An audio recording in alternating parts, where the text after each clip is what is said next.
te dar na sua formatura. Eita, meu Deus. Eu fico andando com esse trambolho aqui, parece um... Vamos lá então, gente? João 1,14. A Natália me deu 2 textos e os 2 são muito bons mesmo. Aí colocou os 2 lá, né? Então vamos lá.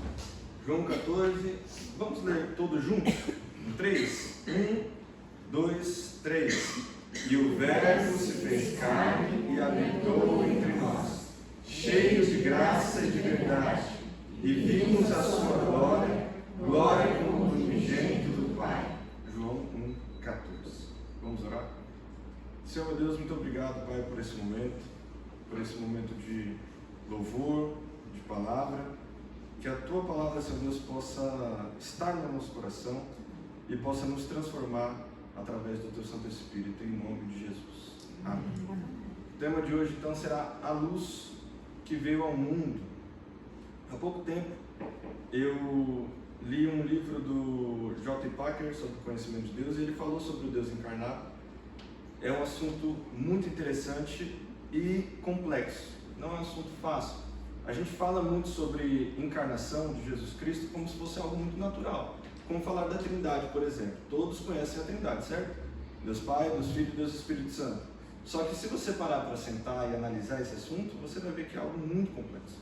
Não é algo fácil de lidar. A gente simplesmente repete, a gente fala. É o que está aqui na nossa cabeça, a gente aprendeu dessa forma e reproduz, mas é algo difícil. Em algumas mitologias, elas também tratam sobre encarnação. Vão tratar sobre deuses que vêm do céu, tomam uma forma humana, se relacionam com as pessoas, se relacionam com mulheres, por exemplo, e formam semideuses. Nós vamos ver encarnação em muitas mitologias, em vários aspectos dessa divindade que vem até mesmo se sacrificar pelos homens, como na mitologia japonesa, de um deus que vem, o filho de um deus que vem, se faz homem e se sacrifica pelos homens. Mas numa cultura, numa forma geral de cultura, a encarnação está sempre no nosso dia a dia. Todas as pessoas e todas as culturas ouviram já falar sobre encarnação. Encarnação de um Deus que vem, se encarna, se faz homem e vive no meio de nós. Vocês já ouviram falar sobre encarnação, sobre isso? Já? Correto? Todos, a maior parte, já ouviram falar sobre isso. Mas vamos se deter ao texto onde ele diz: e o Verbo se fez carne e habitou entre nós, cheio de graça e de verdade, e vimos a sua glória, glória como do unigênito do Pai. Primeira parte do texto ele diz: e o Verbo. O que é esse Verbo? O Verbo de Deus. Enquanto na maior parte das mitologias é abordada uma encarnação de um Deus genérico, se você for ler as mitologias, tanto a mitologia nórdica, persa, a própria japonesa e outras mitologias, vocês vão ver um Deus genérico.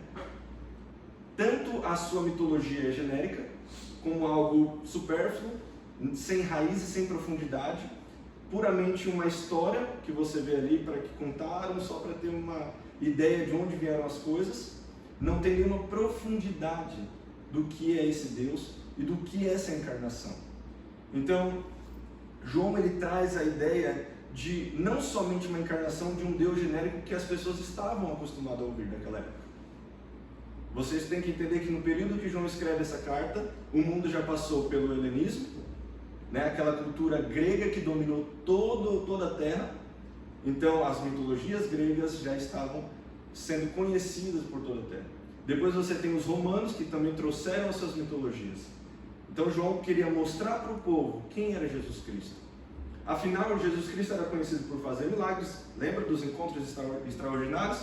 Jesus Cristo fez diversos milagres, onde ele passava a multidão e seguiam ele. Ele transformou água em vinho, ressuscitou mortos, curou paralíticos, a mulher do fluxo de sangue. Tudo isso Jesus Cristo fez e as pessoas entendiam que ele era Deus. Mas, que Deus? Um Deus. Um Deus, uma divindade, um homem muito poderoso, porque eles já estavam habituados com isso. Com essa ideia de que um homem poderia ser um semideus, por exemplo, nas histórias. Mas João não trata isso. João diz, ele é o Verbo de Deus. Ele é o Verbo, ele é o Filho de Deus encarnado. Então João elimina qualquer ideia de que Deus, esse Deus Jesus Cristo, seja um Deus genérico das mitologias. Ele quer mostrar a todos os seus eleitores que de fato esse Cristo de que ele está abordando é o Filho de Deus, conforme João 1:3. Vamos abrir João 1:3 rapidamente? A Bíblia no celular. Tem ali? Tá. Eu vou caçar aqui. João 1:3. A palavra de Deus diz assim. Depois a Natália vai me bater. Eu coloquei no slide.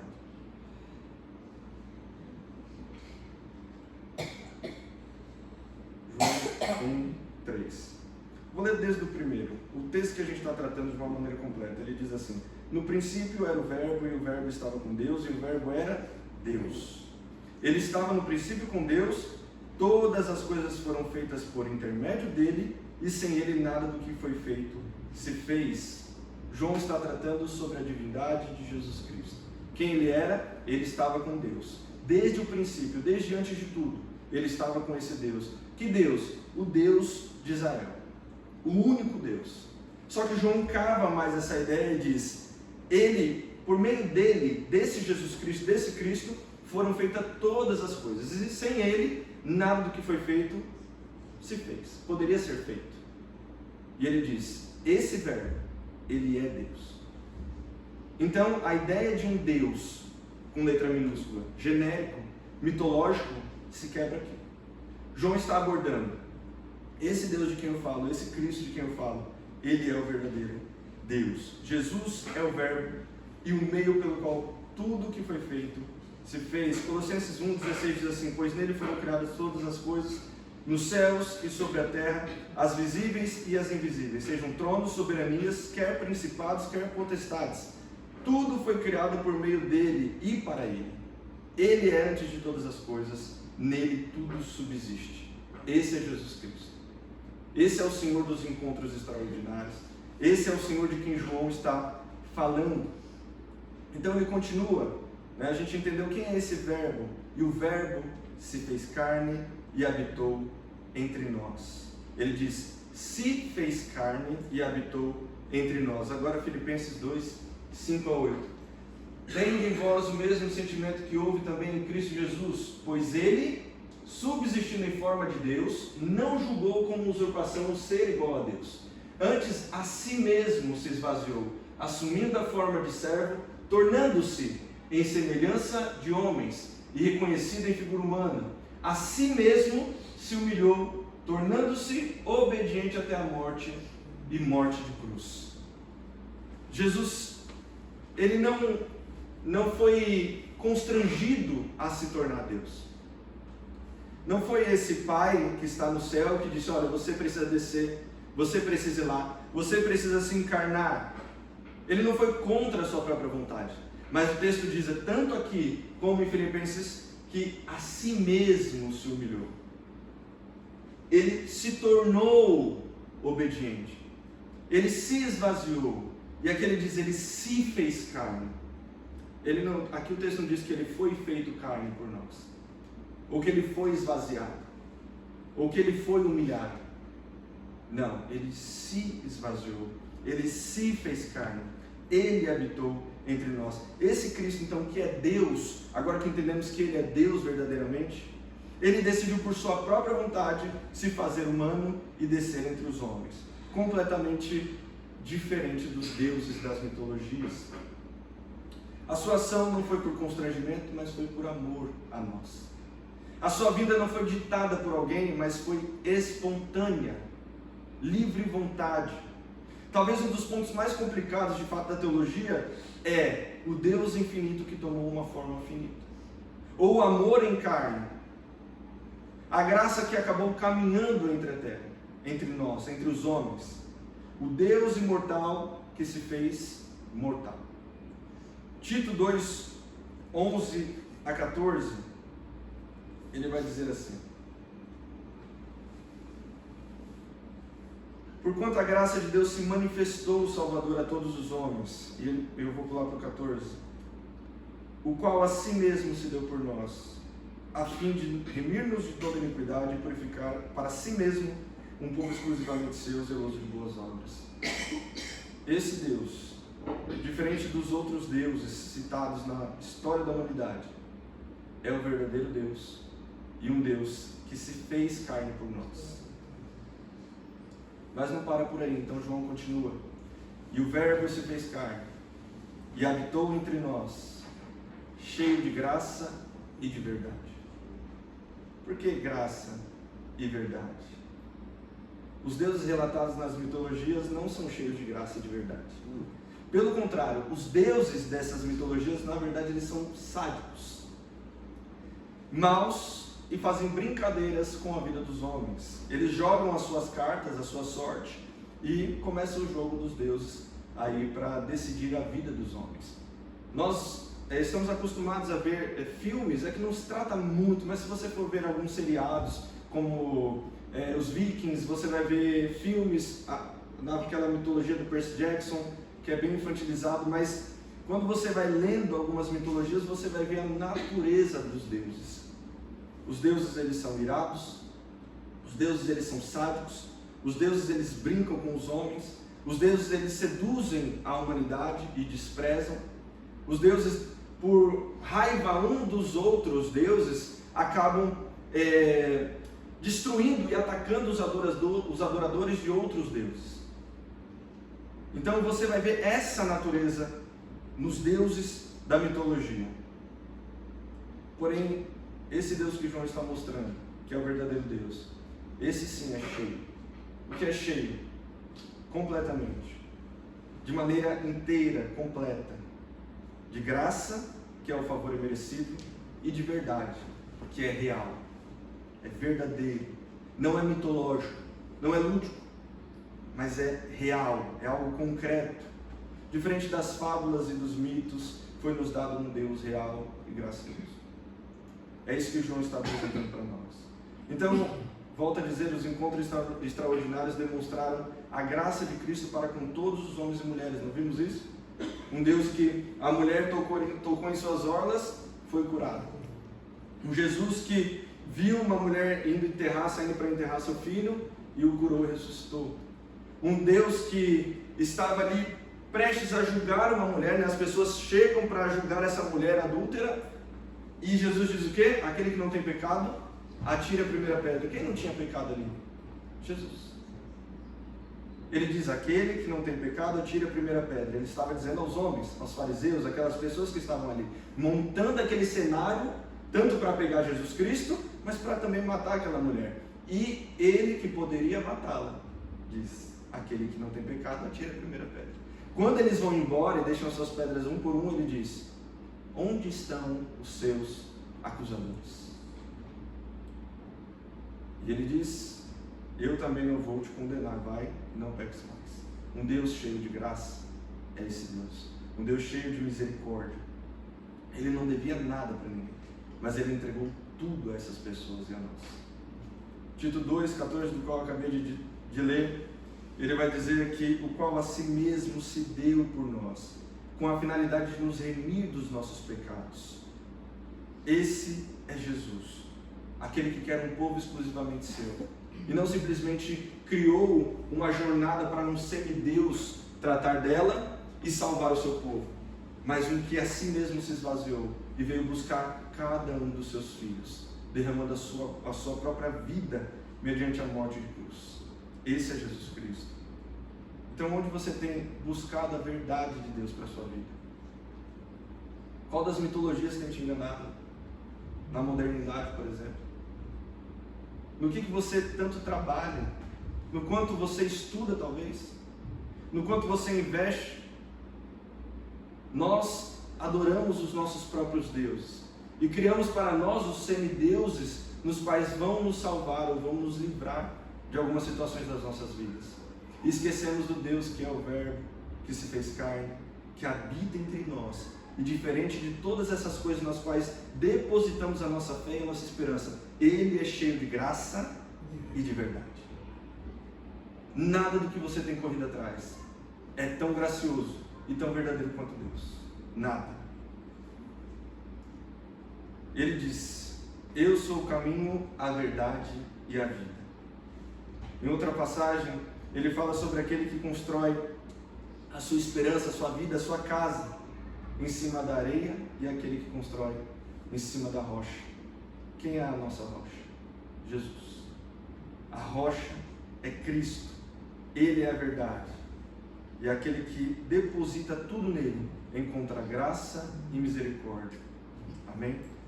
E ele diz: e vimos a sua glória, glória como do unigênito do Pai. Quem poderia ver a Deus? Qual ser humano poderia ter um encontro com Deus? Qual homem na terra poderia estar face a face com Deus? Quando nós vamos ver que Moisés conversava face a face com Deus, isso era uma ideia de intimidade com Deus, de proximidade. Um homem que buscava santificação, um homem que buscava a face de Deus o tempo inteiro. Mas Moisés não sentava com Deus e ia bater um papo. Moisés não olhava para Deus face a face, porque Deus mesmo disse, Êxodo 33:20, não me poderás ver a face, porquanto homem nenhum verá a minha face e viverá. E aqui ele diz, e vimos a sua glória, glória como do unigênito do Pai. Nenhum homem poderia entrar em contato com Deus diretamente e sobreviver. A ação imediata de um Deus justo, santo e poderoso seria destruir um homem que é pecador, profano e fraco. Contudo, essa história, toda a história das Escrituras, toda a história da Bíblia, ela vai relatar a jornada desse Deus que prepara o encontro perfeito da sua criatura com Ele mesmo.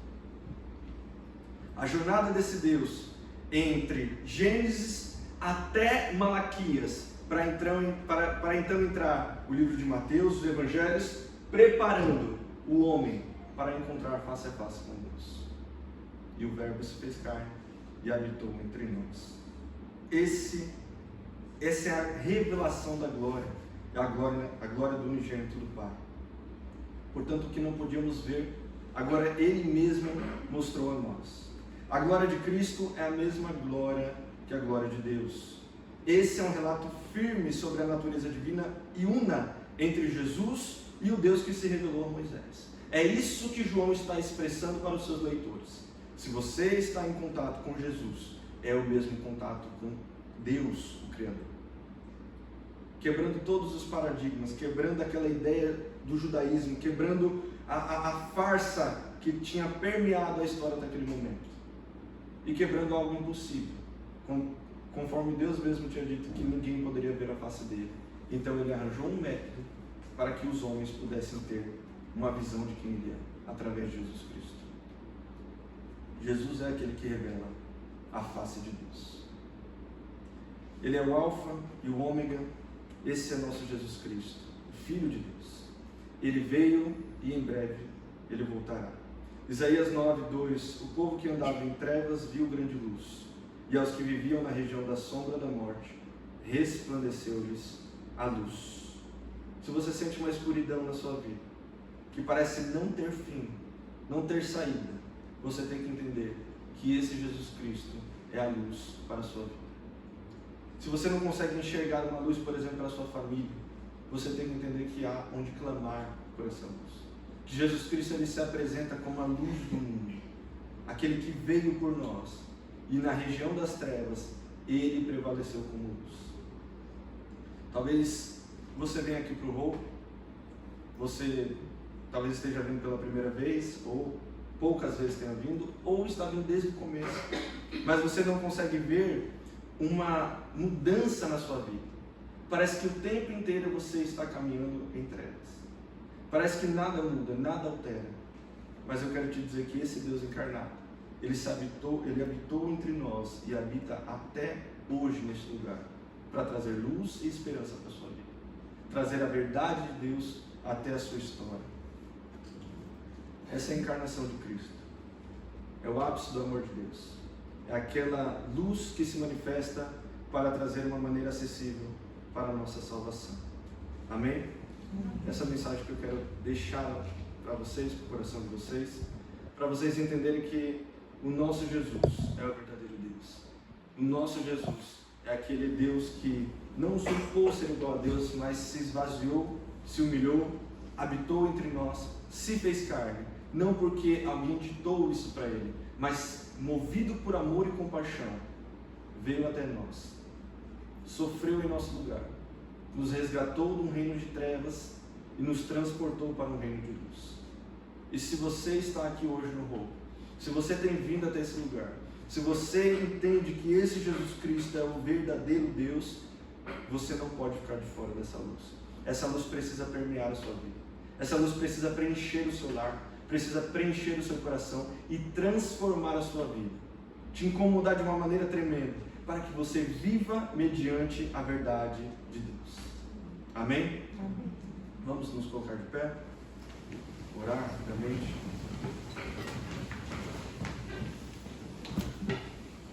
Convidar o pastor Éder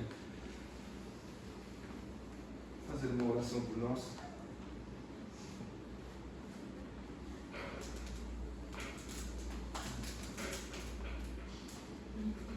Senhor, nós te louvamos e te agradecemos pela tua bondade, pelo teu amor, porque quem anda com o Senhor não anda nas trevas, mas pelo contrário tem a luz da vida. Então queremos te agradecer, ó Deus, que o Senhor é a luz que nos guia, tu és a luz que nos direciona com poder e graça, nos abençoando em todos os momentos da nossa vida, da nossa história. Nós queremos te bendizer pela tua bondade e queremos te pedir, ó Deus, que o Senhor venha cada vez mais nos abençoar com a tua luz, em nome de Jesus. Amém.